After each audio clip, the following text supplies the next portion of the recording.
Hello everyone, welcome back to my channel for a brand new mystery with Molly. If you are new around here, if you've never seen my face before, then hi, I'm Molly and I post true crime videos like this every single week, so if you think that is something that you might want to stick around for, then please do subscribe and don't forget to switch on the little notification bell so that YouTube will let you know whenever I post. But anyway, this week we are going to be talking about the case of Mary Ann Murphy, a wife and mother who was brutally murdered in the summer of 2012. Now, at first, Mary Ann's murder seemed like it was committed by a random intruder and that the motive possibly had something to do with robbery. However, eventually the police realised that the one responsible for this horrific crime was closer to home than they first thought. But before we get into the case, I would just like to say a huge thank you to Best Fiends for kindly sponsoring this section of the video.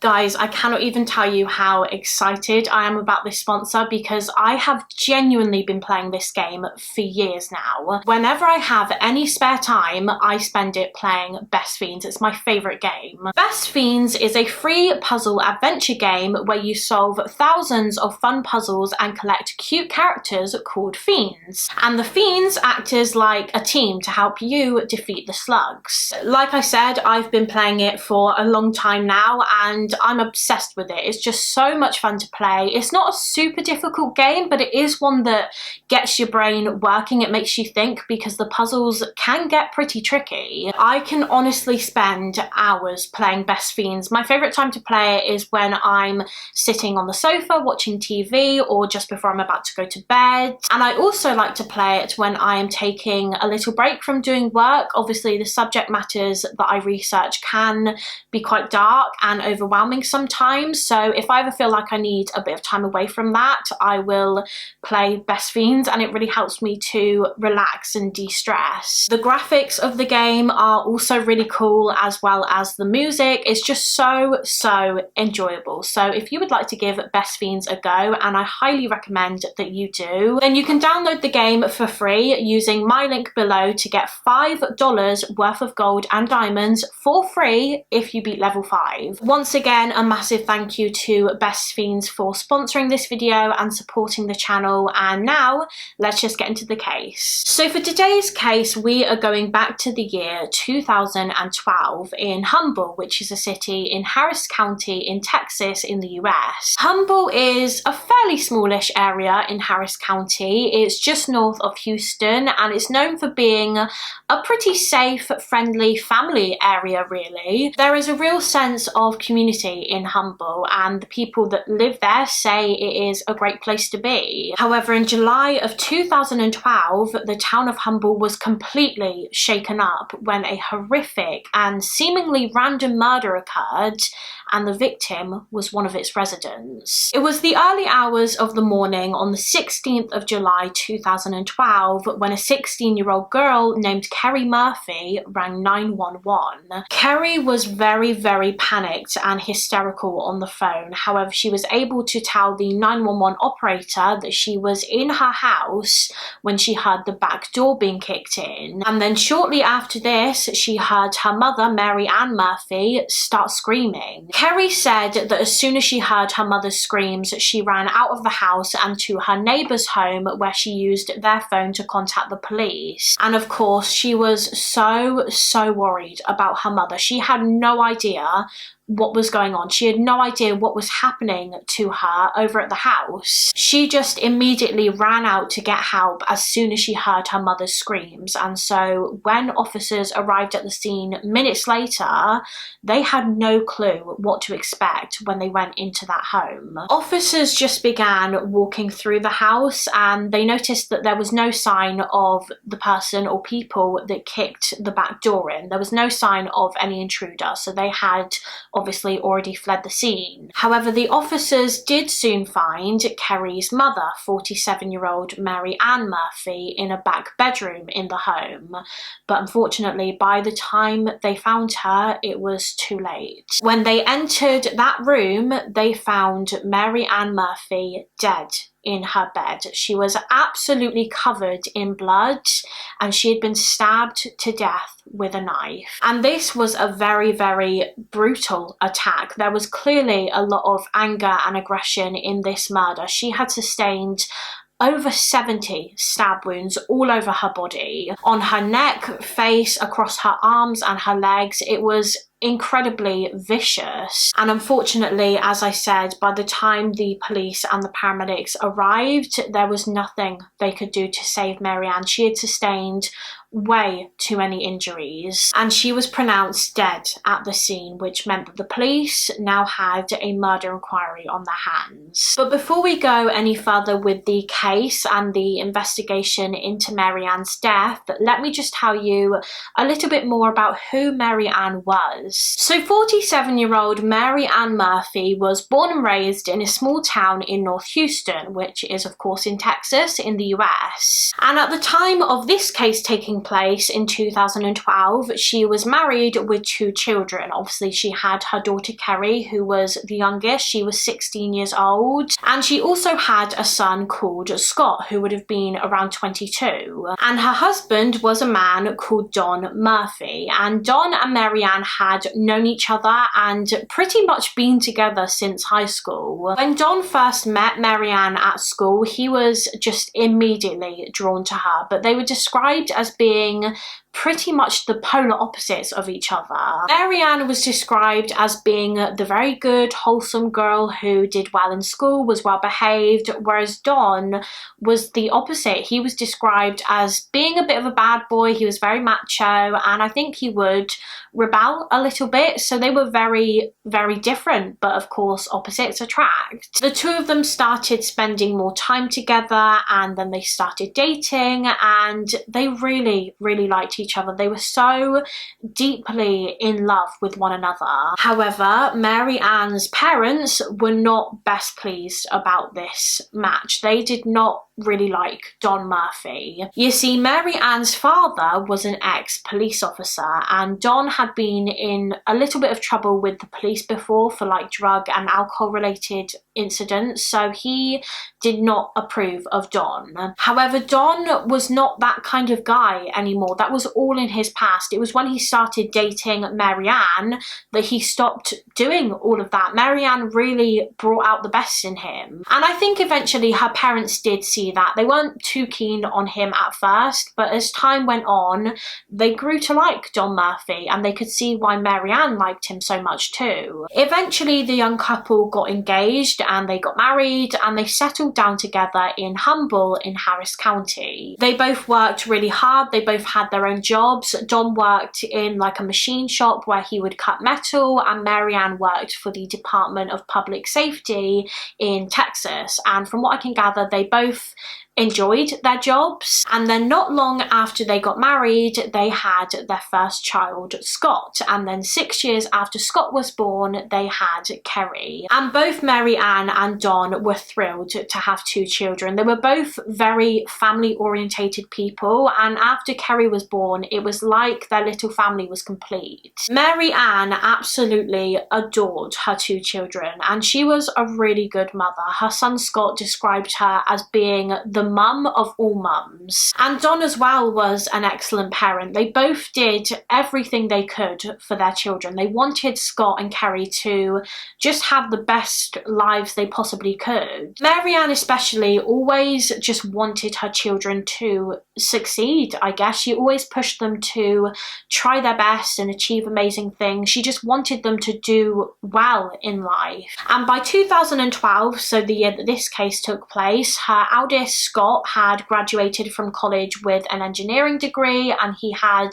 moved into his own place. He'd moved out of the family home, so he was doing really well for himself. And her youngest, Carrie, was of course still in high school because she was only 16 years old. Now, Carrie didn't have the best time in high school. She always kind of felt like she was a bit of an outcast. She wasn't the most confident person, she was a little bit insecure, and she had trouble figuring out who she was. She just never really felt like she fit in at school with the people at school, and she hated that. All she really wanted was to be accepted. However, one place that she did feel comfortable was in the school choir. Carrie really loved to sing and she had a nice voice, so she really enjoyed being a part of the choir. And her mother, Marianne, was so supportive of this. She was happy that Carrie had finally found a place where she felt like she belonged, and she encouraged Carrie to keep going to the choir and improve her musical ability. She was excited about where this would take Carrie. However, unfortunately, Marianne never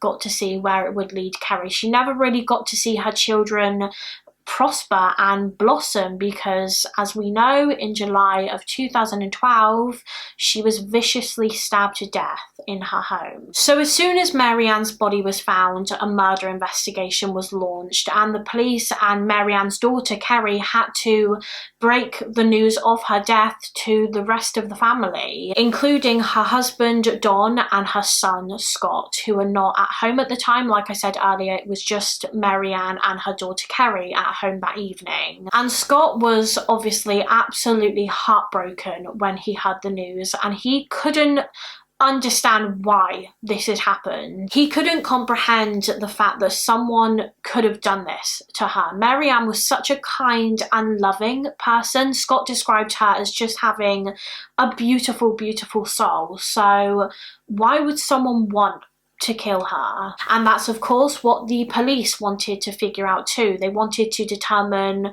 what the motive was for carrying out such a horrific attack on a woman that appeared to have no known enemies. Since the Murphy home was now a crime scene, the entire house had been cordoned off. No one, apart from obviously detectives and forensic teams, were allowed inside the property so that potential evidence couldn't be contaminated. As detectives were looking around the scene, they began trying to piece together what had happened that night. So obviously they knew from Marianne's daughter Carrie Murphy that someone had kicked in the back door, and that shortly after this her mother started screaming. So immediately the detectives are thinking, okay, this looks as though this was a robbery gone wrong, a home invasion gone wrong situation. They believed that Marianne's killer broke in through the back door, probably with the intention to burgle the place.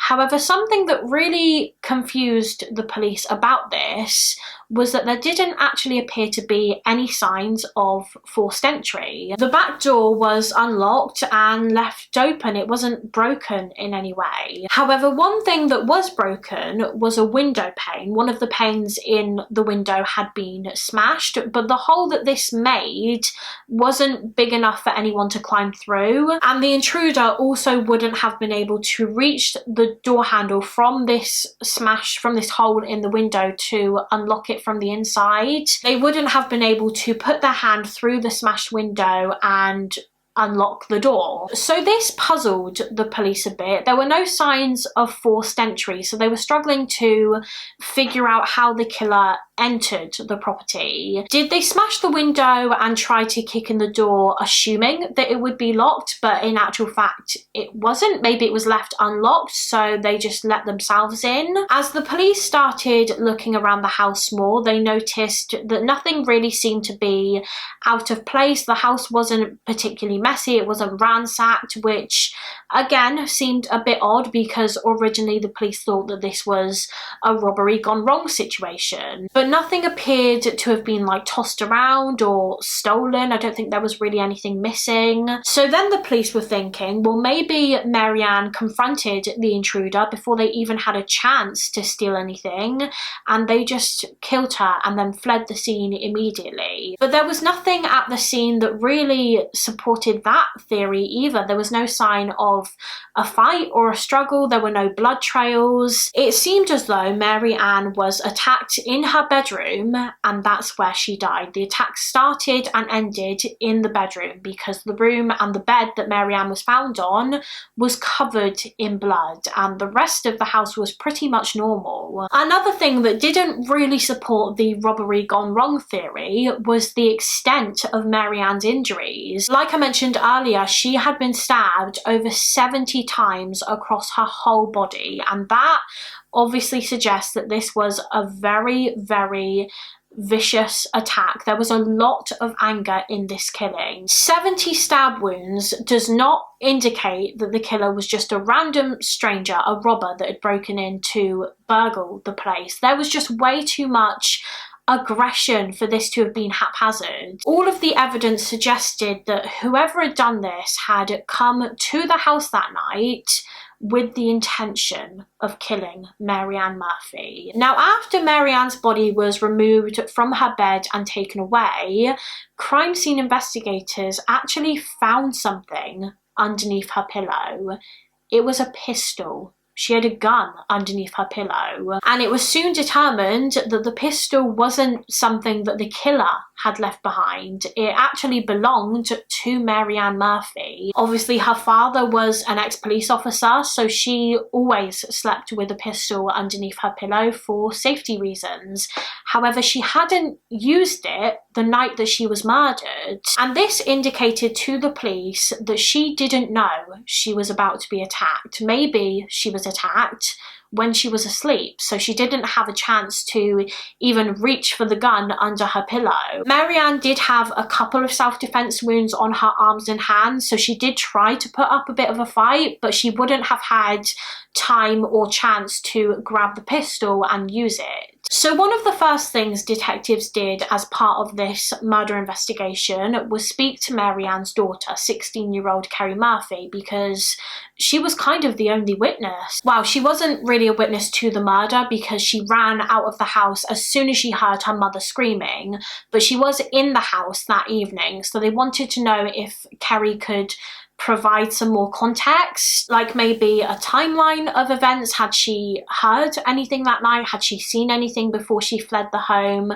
They just wanted to know if she had any more details that could possibly help with this investigation. Carrie just ran through with the officers what she and her mother were doing that night before the intruder came to the home. So she said that her mother went to bed before her and that she had spent the evening scrapbooking, but eventually she became tired and she also went to bed. And Carrie said that not long after she went to bed, she suddenly heard this banging and crashing noise, which was presumably the window pane being smashed and the door being kicked. And she said that following this, she heard some voices that she didn't really recognize, and she couldn't make out what these voices were saying. But to be honest, she didn't hang around for very long anyway. As soon as she heard her mother scream, she got really, really frightened and she ran out of the house and to her neighbours, where she used their phone to call 911. But that was all Carrie could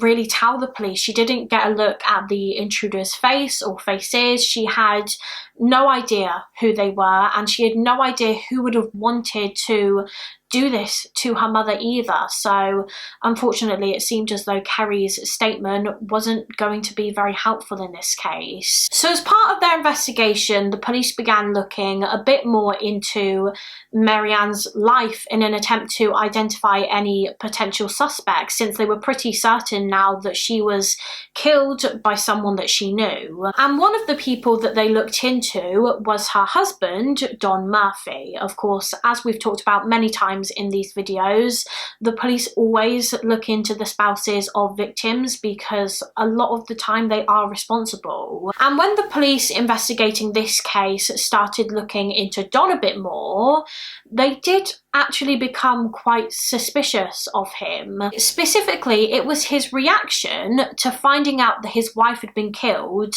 that made them suspicious. He didn't react in a way that they expected him to react. He just wasn't that upset when he was told that his wife was dead, almost like he wasn't that bothered. And of course, everyone deals with grief in different ways, so maybe this was just Don's way of dealing with it. But the police were thinking, well, what if the reason he isn't very upset about this is because he had something to do with it? So they knew that they had to look a little bit more into Don Murphy and his relationship with his wife, and when they did, they found that their seemingly perfect marriage was not all that it appeared to be. On the outside, Don and Marianne seemed to have a great relationship, but actually that was not the case. Don had been drinking a lot recently and he was sleeping on the sofa, and there were rumours that Marianne was actually having an affair with another man. And when the detectives had a look through Marianne's mobile phone records, they were able to determine that these rumours were true. Marianne was having an affair with a man from her work, and he was called Mike, I believe. In fact, her phone record showed that the last person she spoke to on the phone before she was murdered that night was Mike. So as well as looking into Don Murphy, the police also started looking into this Mike. Now, Don told the investigators that he was at work on the evening that Marianne was killed. He was working a night shift, and so the police went to Don's work to check if this was true, and it was. His colleagues were able to confirm his alibi. He was at work at the time of the murder, so he couldn't have been the killer, and he was ruled out. But what about Mike? Could he have had anything to do with this, since we know that he was the last person Marianne spoke to that night? So the detectives went to speak to Mike, and he was very upset about Marianne's death, and he admitted that yes, he and Marianne had been having an affair. However, Mike claimed that it wasn't so much a romantic relationship. I don't think the two of them were in love with each other. It was mostly just a sexual relationship and nothing more. Mike was apparently very cooperative with the police. He was happy for them to look through his phone. He was happy to answer any questions, and he gave his alibi for the time of the murder. I'm not sure exactly where he said he was that evening, but wherever it was, it could be confirmed through the GPS data on his mobile phone. So that was him ruled out too. So now that Don and Mike were both eliminated from the inquiry, the police were kind of back to square one. These two men seemed like promising suspects, but both their alibis checked out, so it couldn't have been them. So with them now ruled out, the police continued looking into other people in Marianne's life, those that were closest to her, and this included her two children, Scott and Carrie. Now, Scott no longer lived in the family home. At this point in 2012, he had moved into his own place, and the detectives were able to confirm that he was nowhere in the area at the time of his mother's murder. So that leaves 16-year-old Carrie Murphy, who, as we know, was in the house that night. Now, we talked about Carrie's version of events earlier. She claimed that she heard the door being kicked in and she heard some voices, and then when her mother started screaming, she ran straight out of the house and she phoned the emergency services. However, when the police started looking a bit more into Carrie's statements, they realised that evidence from the crime scene completely contradicted her story. Firstly, some of the forensic evidence didn't line up with Carrie's story. So basically, when Marianne's body was found in her bed, like I said, she was absolutely covered in blood. There was blood everywhere. However, by the time the police arrived at the crime scene, within minutes of Carrie's phone call, most of this blood had dried. Coagulation of the blood had started. Coagulation, by the way, is the process in which blood goes from a liquid to kind of like a gel or a solid, so when blood starts to dry after a while. And as I said, when investigators arrived at the scene, most of this blood was already dry, suggesting that the blood had been there for quite a while and that Marianne had been stabbed to death at least an hour, possibly 2 hours, before Carrie contacted 911. According to Carrie, she ran out of the house as soon as she heard her mother scream. But this forensic evidence completely goes against that. This evidence shows that Marianne had been dead for at least an hour before Carrie rang 911.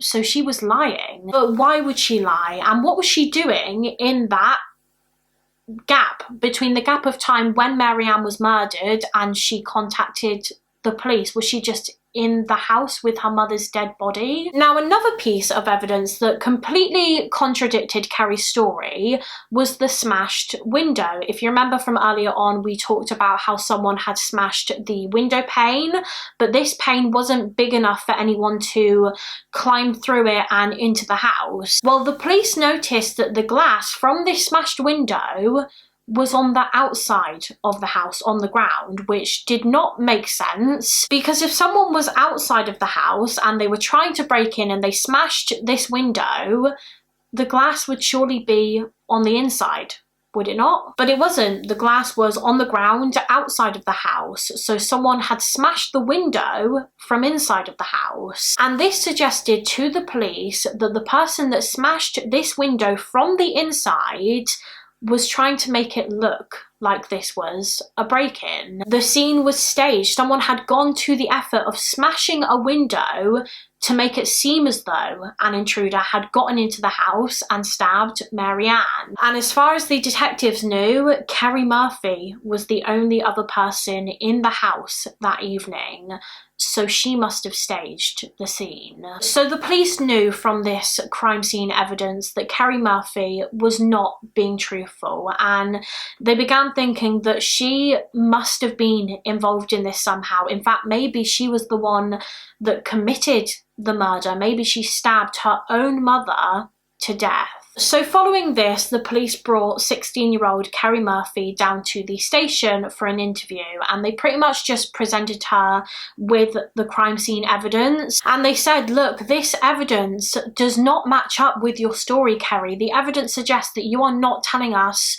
the whole truth about what happened that night. And at first, I think Carrie was quite evasive. She wouldn't really answer the questions directly, probably because she was on the spot and she didn't know what to say. However, eventually she started to change her story a little bit. So before, she said that she did hear some voices that night before her mother started screaming, but originally she said that she couldn't make out what these voices were saying. But now she was saying that actually she did hear the voices mention something about picking the lock on the door. It was so obvious to the detectives that she was just coming up with all of this on the spot, and she was hoping that they would buy it. But of course they didn't believe her. They did ask Carrie's father, Don, if she could do a polygraph test, and he gave permission for that. So they sat down with Carrie and they did a lie detector test, which she failed. The detectives knew that she was lying, and they said that to her. They said, we know you are not telling us the truth, Carrie. And soon after this, she did make a confession. She admitted that actually she knew who killed her mother that night. She saw their face. Carrie claimed that the person who murdered Marianne was someone that she actually went to school with, a boy called Zayn Ahmed. Now, Zayn was a couple of years older than Carrie. As I said, they went to school together and they were actually pretty good friends. And I think Zayn may have had a bit of a crush on Carrie. He had asked her out on a date a few times, but she always turned him down because she didn't really like him in that way. But anyway, Carrie said that on the night of her mother's murder, Zayn came to the Murphy home and he killed Marianne. But if that's true, why would Zayn kill Marianne? And why would Carrie cover for him? Why would she cover for the person that murdered her mother? Well, Carrie claimed that she knew Zayn was going to be coming to the house that night. The two of them had planned for him to come over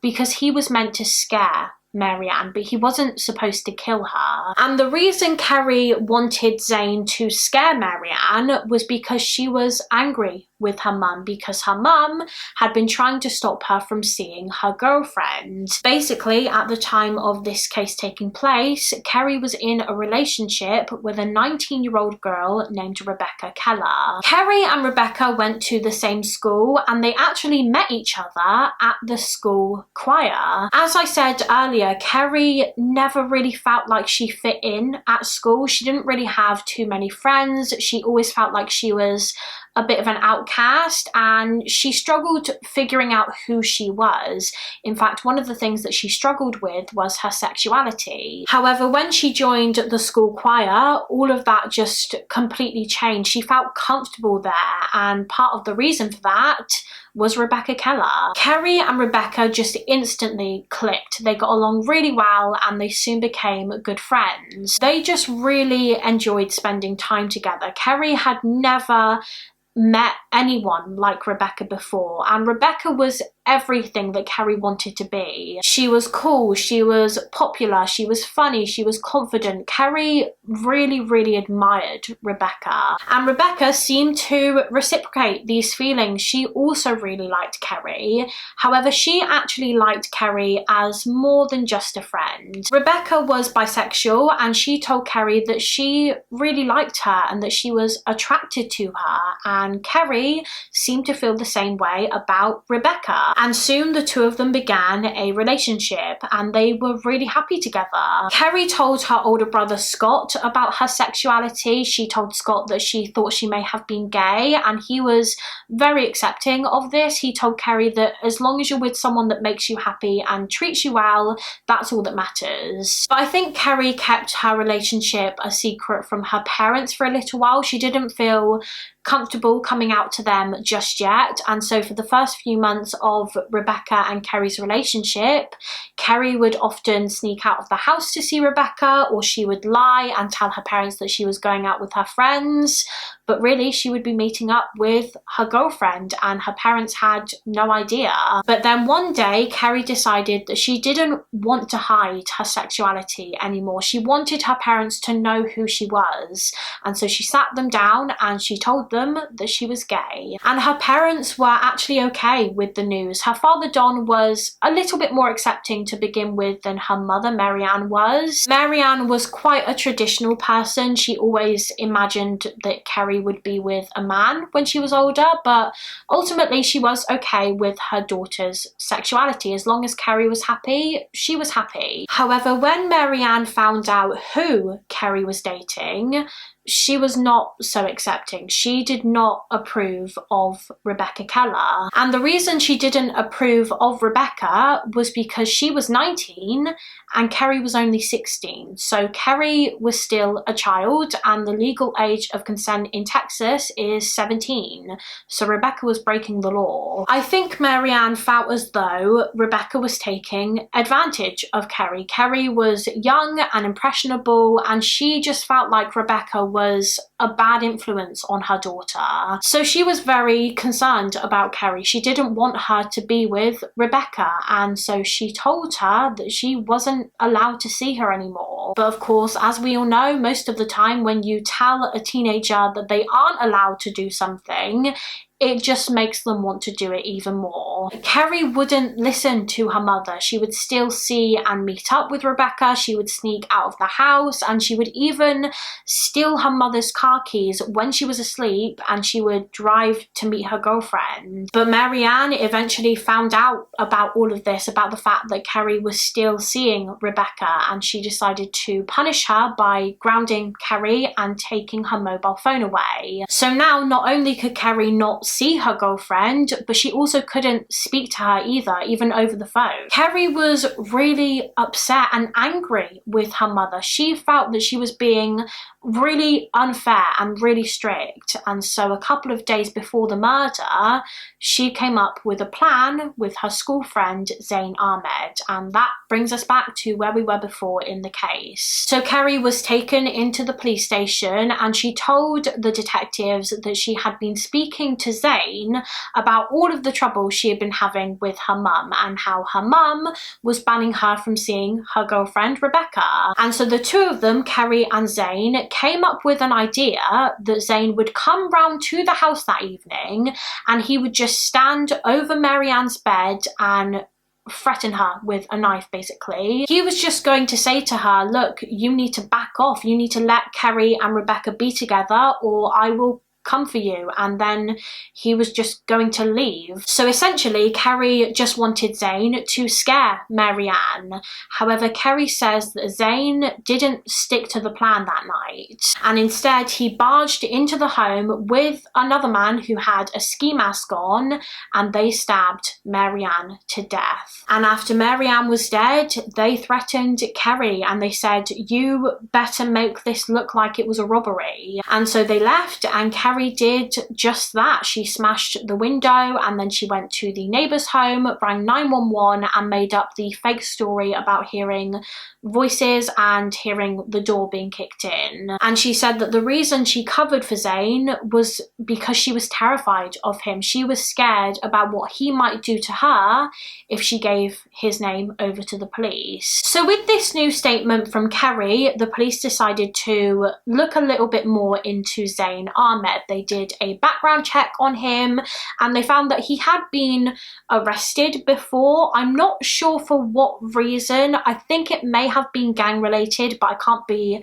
100% sure on that. But anyway, they brought Zayn into the police station for questioning, and immediately the detectives could tell that he wasn't the most intelligent guy. They described him as being a bit slow, so I don't think he fully understood what was going on. And when they began asking him about the murder of Marianne Murphy, they noted that he seemed just really confused. He said he didn't know anything about her murder. He said that he was friends with Carrie, but he claimed that he wasn't involved in this homicide, and that at the time of the murder, he was at home with his family playing video games. And to be honest, I think the detectives believed him. I think they thought that this was just a desperate attempt from Carrie Murphy to pin the murder on someone else. They didn't think that Zayn Ahmed was a cold-blooded killer, and so they were just going to let him go. But before they did, they decided to conduct a polygraph test on him just so they could be 100% satisfied that he was innocent. So Zayn was taken into another room in the police station, and the polygraph examiner began the test.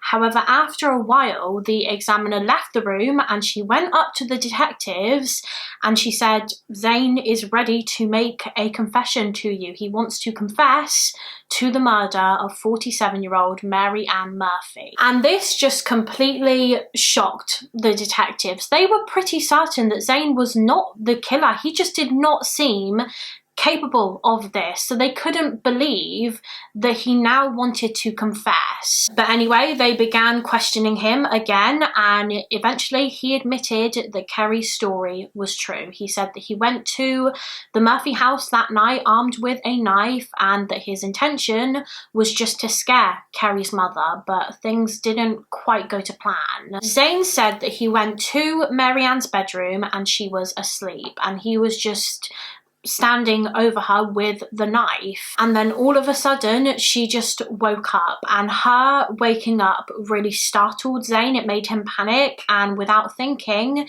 he said that he just began stabbing her repeatedly. So with this confession, the detectives actually charged Zayn with murder.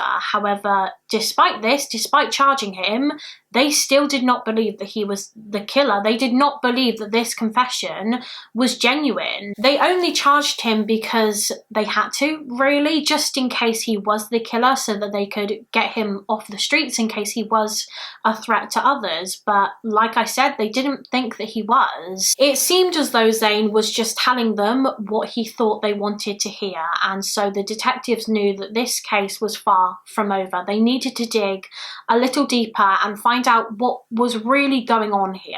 Was Zayn really the murderer they had been looking for, or had someone, Carrie Murphy, just tried to pin it on him because they knew that he was an easy target? So the detectives continued questioning Zayn after his confession, and one of the things that they asked him was, when you get inside the Murphy home, how do you get to Marianne's bedroom? If you killed her, if you've been in that house, how do you get to her room? And Zayn's response to this question pretty much proved to the detectives that he was not the killer, because he said to get to Marianne's room, you have to walk up a flight of stairs. But there were no stairs in the Murphys' home. It was a one-story house. The detectives also spoke to Zayn's family, and they said that he couldn't have been the killer because he was at home at the time of the murder playing video games. And the history on this video game could actually prove this. And also I believe there was a picture of him at home that night, so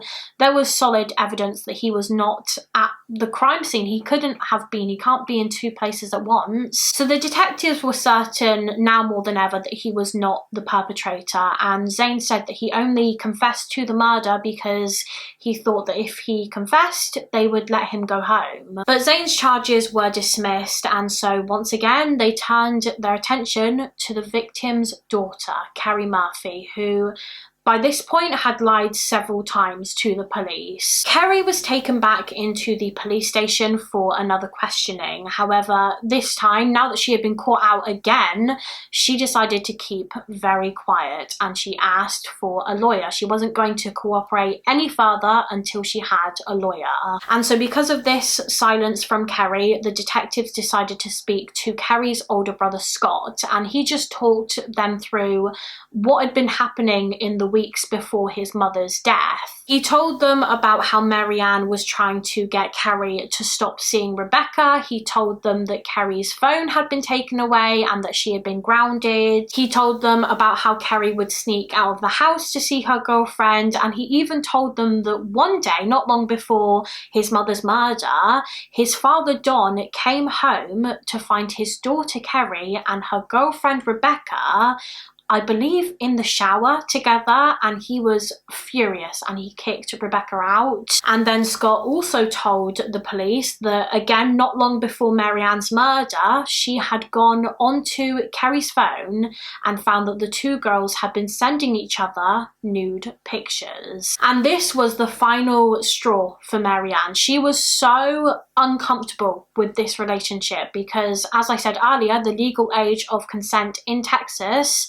is 17 and Carrie was just 16, so she was determined now more than ever to keep these two apart. And Marianne even went to the police and reported Rebecca, and she also put a restraining order on her. And Carrie hated her mother for doing this. Of course, being as young as she was, she didn't see it through her mother's eyes. She didn't see that Marianne was just being protective and looking out for her. She just saw it as, my mum is keeping me away from the person that I love. She's evil. And from this point on, Carrie and Marianne's relationship was never the same. They lived together, but they would hardly ever speak to each other because they were just so angry at one another. So with all of this information from Scott about Carrie and her relationship with her mother in the weeks and months leading up to her death, the police could see that Carrie would have had a strong motive for murder. But they began wondering whether Carrie acted alone in this, or if maybe Rebecca Keller was her accomplice, since she also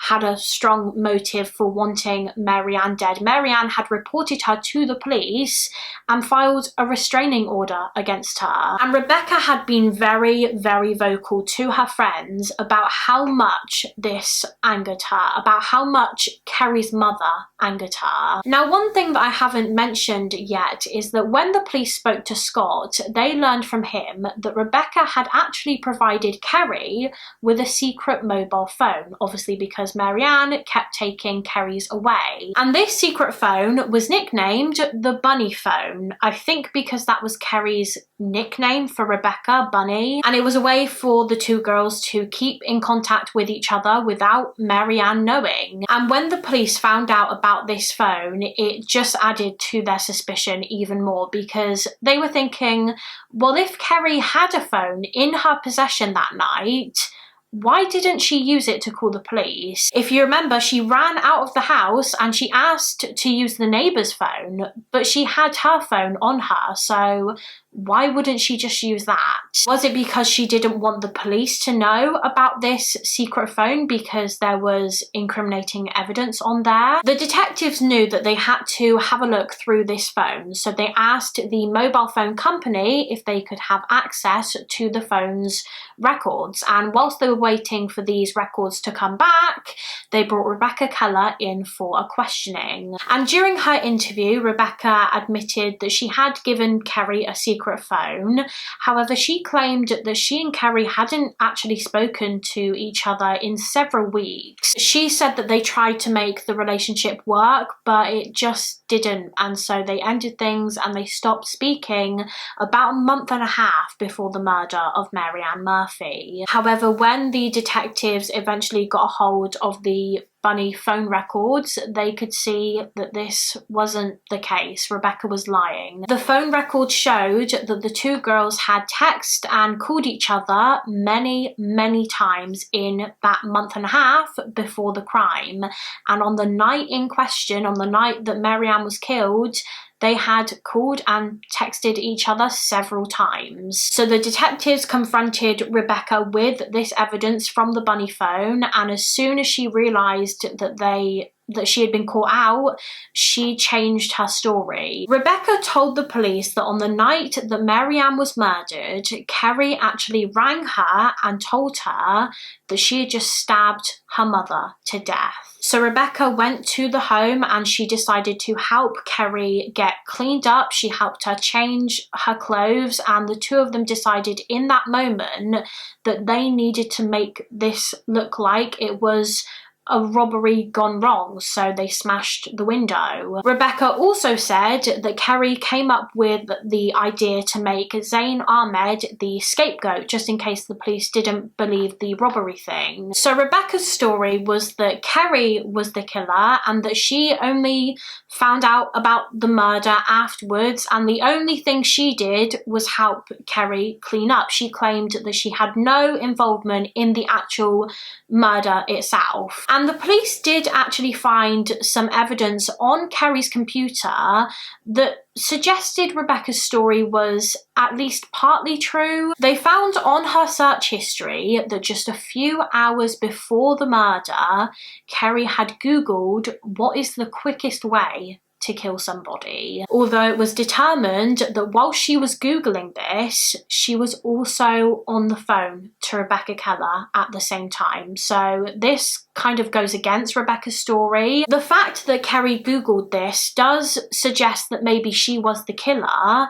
However, she was on the phone to Rebecca when she Googled it. So that indicated to the police that Rebecca was in on it. The two of them were planning it together. They wanted to be with each other, and Marianne Murphy was the thing standing in their way. So they both decided to get rid of her. So with all of this evidence against the two girls, the police arrested and charged both of them with first-degree murder, and a trial was due to go ahead. However, there was one big problem that the detectives and the prosecutors faced at this point, and that was that they weren't actually sure which one of the two girls physically stabbed Marianne to death. Obviously, they knew that both of them were involved in the planning of this crime, but the police didn't have solid, concrete evidence against either of them that showed they were the murderer. And the police were worried about this ahead of the trials because they knew that without this confirmation, without evidence pointing to one of the girls as being the killer, it would cause reasonable doubt in the minds of the jury, and that might result in a not guilty verdict. So the police were still working on trying to find more evidence so that they could build a stronger case before the trials began. Now, whilst the girls were waiting for their trials to begin, Carrie was actually out of jail. Her family were able to pay her bail, so she was free for the time being, whereas Rebecca's family were not able to pay her bail, so she was in prison while she was waiting for the trial to start. And the detectives were certain that whilst they were waiting for these trials, they were probably still getting in contact with each other. There was no way they were just not going to speak to each other for that long. So the detectives had a look through Rebecca's phone calls, the calls that she was making while she was in jail, and initially it appeared as though Rebecca wasn't making any calls to Carrie Murphy. Her records showed that she was just phoning her mother. However, it actually turns out that she was just using another inmate's phone code to ring Carrie and not her own, obviously because she didn't want detectives to realise that they were still in contact. But they did realise, and they had a look through this other inmate's phone records, and they found that Rebecca had been making a lot of phone calls to the same number, Carrie's number. In fact, the phone records showed that during the 9 months that the girls were waiting for their trials, Rebecca had called Carrie over 800 times. Despite everything that had happened, despite everything that was going on, they were still so obsessed with each other. It was like they genuinely couldn't cope with not being together and not speaking. So much so that they were willing to kill. Anyway, the police were listening to all of these phone calls, just hoping that during one of them, the girls would talk about the murder. And the majority of these calls were just them chatting. Rebecca would talk about life in prison. Carrie would talk about what was going on outside. They would constantly talk about how much they loved each other. But then the detectives got to this one phone call, and in this phone call, the girls start talking about their charges and their upcoming trials, and then Rebecca starts talking about that night, the night that Marianne was killed. And Rebecca says to Carrie something along the lines of, "I'm just glad you didn't see what I saw that night. I'm glad you didn't see what happened." And Carrie responded to this by saying, "I know you think I was in my bedroom the whole time, but actually I came out and I looked in the room and I saw you stabbing her." And that was it. That was exactly what the police needed. They now knew from this phone call that Rebecca was the one who physically stabbed Marianne and that Carrie was watching the whole time. She was the accomplice. So now detectives knew exactly what happened that fateful evening. Carrie and her mother Marianne were home alone, and when Marianne went to sleep, Carrie told Rebecca to come over, and Rebecca was armed with a knife. Just as a side note, from what I can gather, the murder weapon has never been found, so I don't know where the girls disposed of it, but it must have been in a good place because police have never been able to find it. But anyway, Rebecca came to Carrie's house. She was armed with a knife, and when she got there, she told Carrie to stay in her room and not come out, which, as we know, Carrie ignored. Rebecca crept in Marianne's bedroom. She climbed on the bed and she began stabbing her. She stabbed her over 70 times until she was sure that Marianne was dead. The young couple then decided to stage the scene so that it looked like a robbery, looked like an attempted break-in. So they broke the window, and then Rebecca left the house, and Carrie ran to the neighbour's house where she called the police, and the whole act began. As the trials were approaching, the judge made the decision that Carrie Murphy would be tried as an adult, despite the fact that she was only 16 when the murder took place. However, it turns out that neither of the girls would actually go to trial. Once they were confronted with this piece of evidence, the phone call evidence, they decided to finally admit to what they did. I think they both realised that the evidence against them was just too overwhelming. They knew that there was no way they were going to get away with this. They knew that if they went to trial, they would lose. And so both Carrie and Rebecca decided to take plea deals. Both of them pleaded guilty and they admitted to what they did, and in exchange for this admission of guilt, they received reduced sentences. 16-year-old Carrie Murphy Murphy was sentenced to 30 years in prison, whereas 19-year-old Rebecca Keller was sentenced to 60 years in prison. And that is where they remain today. However, Carrie will become eligible for parole in 2028 when she is 32 years old, and Rebecca's first parole hearing will be in the year 2042 when she is 50 years old. And that is it for this case. That is the case of Mary Ann Murphy. An insane case. When I was researching for this one, I swear the whole time my jaw was just on the floor. This case was actually suggested by one of my Patreon members a little while ago, and when I had a look into it, immediately I was just like, I have to cover this case at some point. But yeah, as always, please do let me know your thoughts and opinions in the comments. Before I go, I do just want to say thank you once again to Best Fiends for sponsoring this video. Remember, you can download the game for free using my link below to get $5 worth of gold and diamonds for free if you beat level 5. I would also like to give a special shout out to the lovely members of my Patreon page. Not only do my patrons help to support me and my channel, but they are also helping to support 2 incredible charities, as 20% of my Patreon pledges are split between the DNA Doe Project and Missing People UK every single month. The DNA Doe Project is an all-volunteer organisation that uses genetic genealogy to try and identify Jane and John Does, and Missing People UK is an independent charity that not only helps to find current missing people in the UK,